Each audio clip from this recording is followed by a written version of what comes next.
নমস্কার, সবাই কেমন আছেন? আশা করি সবাই খুব ভালো আছেন। আমিও খুব ভালো আছি। তো চলুন প্রতিদিনের মতো আজকের ব্লগটা এখন থেকেই শুরু করি।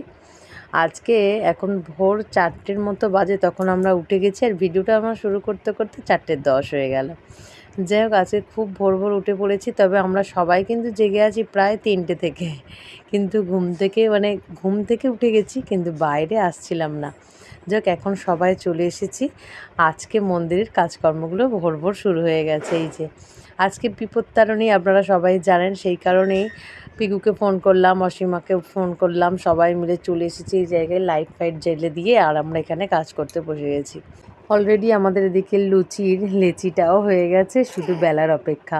তবে যা হোক, প্রতি বছরই আমরা এরকম কাজ করতাম। মাঝে 2টো বছর আমাদের মধ্যে এটা যেন হারিয়ে গিয়েছিল, জানেন, এই মন্দিরটা হচ্ছিল তো তখন, সেই কারণে। গত বছর এই মন্দিরটা তখন ঢালাইয়ের কাঠ খোলা হয়নি, সেই জন্য হয়নি। আর এই বছরে যেই কাঠটা খোলা হয়ে গেছে, মানে মোটামুটি পরিষ্কার পরিচ্ছন্ন হয়ে গেছে, ব্যাস আমরা লেগে পড়েছি আবার সবাইকে বিপত্তারিণীর ডালা দেওয়ার জন্য। তবে হ্যাঁ, এইটা করতে আমাদের সবারই হয়তো একটু কষ্ট হয়, কিন্তু এতটা আনন্দ উপভোগ করি আমরা, নিজেরাও বলে বোঝাতে পারবো না।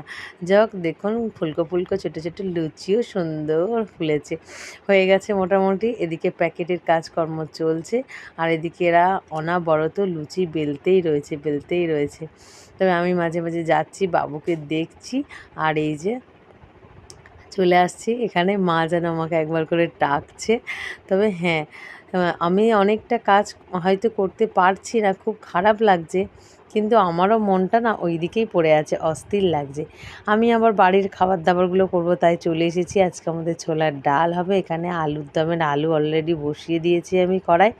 আর তবে নারকেল দিয়েই ছোলার ডাল হবে, তাই নারকেলটা কুচো কুচো করা আছে এখানে, ওটা দিয়ে করব। গতকাল অসীমা রেডি করে দিয়ে গেছে। আমি ভাবলাম কি যে আমি আমাদের ঘরের খাবারটা বানাই, আর এদিকে আবার কাকারাও চলে এসেছে যে কাঁঠাল ভাঙতে। তবে হ্যাঁ, আরুর বাবা ডিউটি যাবে যেহেতু, সেই কারণে। তবে এর আগেও আমি এরকম করতাম, চটপট একটু যাও খাবার বানিয়ে দিতাম আরুর বাবার জন্য, তারপর আমি এদিকে চলে আসতাম। অসীমাও তাই করেছে, ও মাঝে 1 ঘন্টার জন্য বাড়ি চলে গিয়েছিল খাবার বানাতে, তারপরেই চলে এসেছে।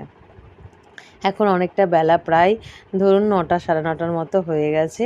আর এই যে কাকিমারাও চলে এসেছে পুষ্পাঞ্জলি দিতে। এখানে কন্টিনিউ দুল্প বাঁধা হচ্ছে আর কি ডুরির মধ্যে।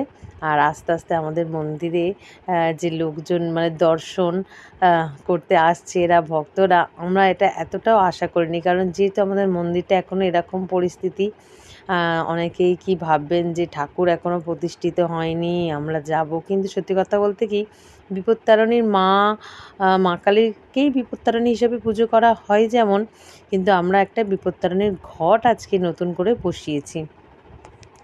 যতই প্রতিমা থাকুক না কেন, ঘটের মাহাত্ম্য তো অনেক বড়, আমরা অনেকেই জানি।